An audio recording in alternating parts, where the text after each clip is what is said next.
Oh, good morning, my brothers and sisters. Welcome to episode 36 of season 2 of Be With Me.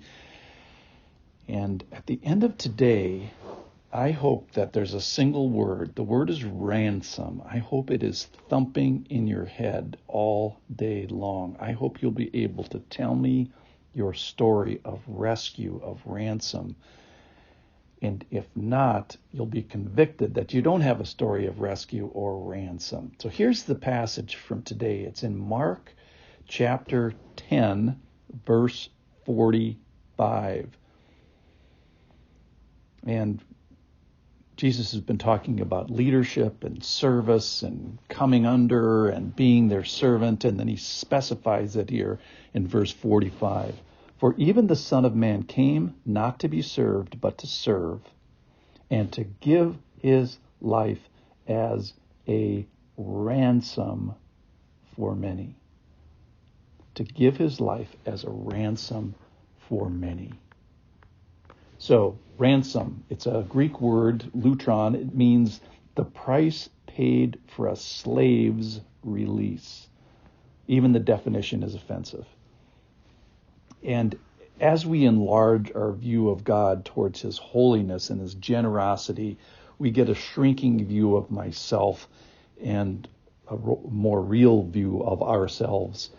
And here's the thing about Christianity. You've heard the book, I'm okay, you're okay. Well, the fact of Christianity and the reality is that we are not okay, that compared to God at least, that we have offense, that we are in need of rescue. We have something that we can't get out of, and we need help from two things. We're slaves to sin here, and we're slaves to the penalty of sin. So the power of it and its penalty. And so that's just in its essence offensive. So if you don't like it, welcome to the club. I don't like it either. It was one of the hardest things for me to get over in coming to the Lord. All right, let's talk about the currency. So what is it? There's something that is given for the slaves. There's a price paid for slaves. And what is that currency? What is exchanged, if you will? Is it $100 bills? Is it gold coins? Is it diamonds? No, we find out that it's actually blood. So let's turn just for a second. It's mentioned a couple of times. Let's turn to Revelation chapter 5. And there we find that no one in heaven is worthy of opening the scroll, and there's weeping because nobody can do it. And then they realize that, hey, Jesus, the Lamb, can open the scroll. And then here it is, Revelation 5:8. And when he had taken the scroll, the 4 living creatures and the 24 elders fell down before the Lamb, each holding a harp. That's where the harps in heavens come from. And golden bowls of incense, which are the prayers of the saints. And they sang a new song, saying, worthy are you to take the scroll and to open its seals, for you were slain, and by your blood is the currency, and by your blood you ransomed people for God from every tribe, every language, every people, and every nation. So the currency isn't treasures of gold and diamond, it's a life, and represented by the blood. So this thumping in your head I talked about, I hope that ransom is thumping in your head. Why do I hope so? Well, these guys in heaven, 24 elders and some strange spiritual creatures, they are worshiping in heaven right now. In other words, it's thumping in their head. The concept that I'm trying to be touched with this morning, or at least I'm touched with it, is we should be worshiping God and appreciating God for this blood and life and the currency, because in heaven, they're doing it right now. They're worshiping God for it. So we might get a clue to this. All right, so what's the purpose? The purpose is to be free. It's the release of slaves is the fancy word for it is called manumission, and it's taking one's hands that are bound, manacles, if you will, and unbinding. It's the actual unbinding, and we are to be freed from something and then given to God. So free from sin, free from the slavery of sin, and given to God.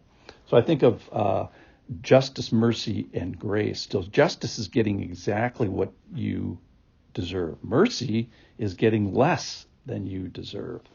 And grace is getting more than we deserve. So not only do we get freed from sin, so we don't get justice, that's great. That's celebration number one. And then secondly, we get mercy. We don't get the penalty. We get less than we deserve. And then finally, we get grace. We get to go to God and have a relationship with him and get all these blessings. And so there's a grace associated with this as well. So not only get it free from sin, we get more than just the negative. We get the positive, which is grace and a relationship with the Lord and power to have freedom from walking in sin. Okay, so then what's the scope here? It's for many. It's for every tribe. It's for every language. It's every people, every nation. You're not the only one. So that's the fun part about this, is you get a fellowship of fellow ransom rescued people. And the result, obviously, is we should be falling down. We should be pulling out our harps. We should be singing a new song.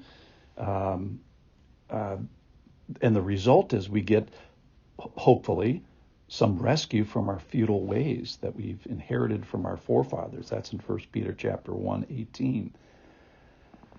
So the target of this rescue is people. This is like too good to be true. So here's my question as we close. What day were you ransomed? And if you don't know, if you were in bondage with your hands manacled and you got rescued, believe me, you would remember that story for the rest of your life. Read the book Lone Survivor if you want to hear a great story of that, where the guy escapes from the Taliban and then finally is rescued, and the Marines come over the hill to rescue him, and he tells the story, and it's just a great. So if you can't tell me that story of rescue until proven otherwise, then you haven't been rescued. And maybe today you're in need of a ransom. So let's either get ransomed or be grateful that we have been ransomed. So I hope this thumps in your head all day long today. Have I been ransomed? And if so, the Son of Man came not to serve, but to serve, and to give his life as a ransom for many. Lord, you are amazing. Thank you for ransoming us.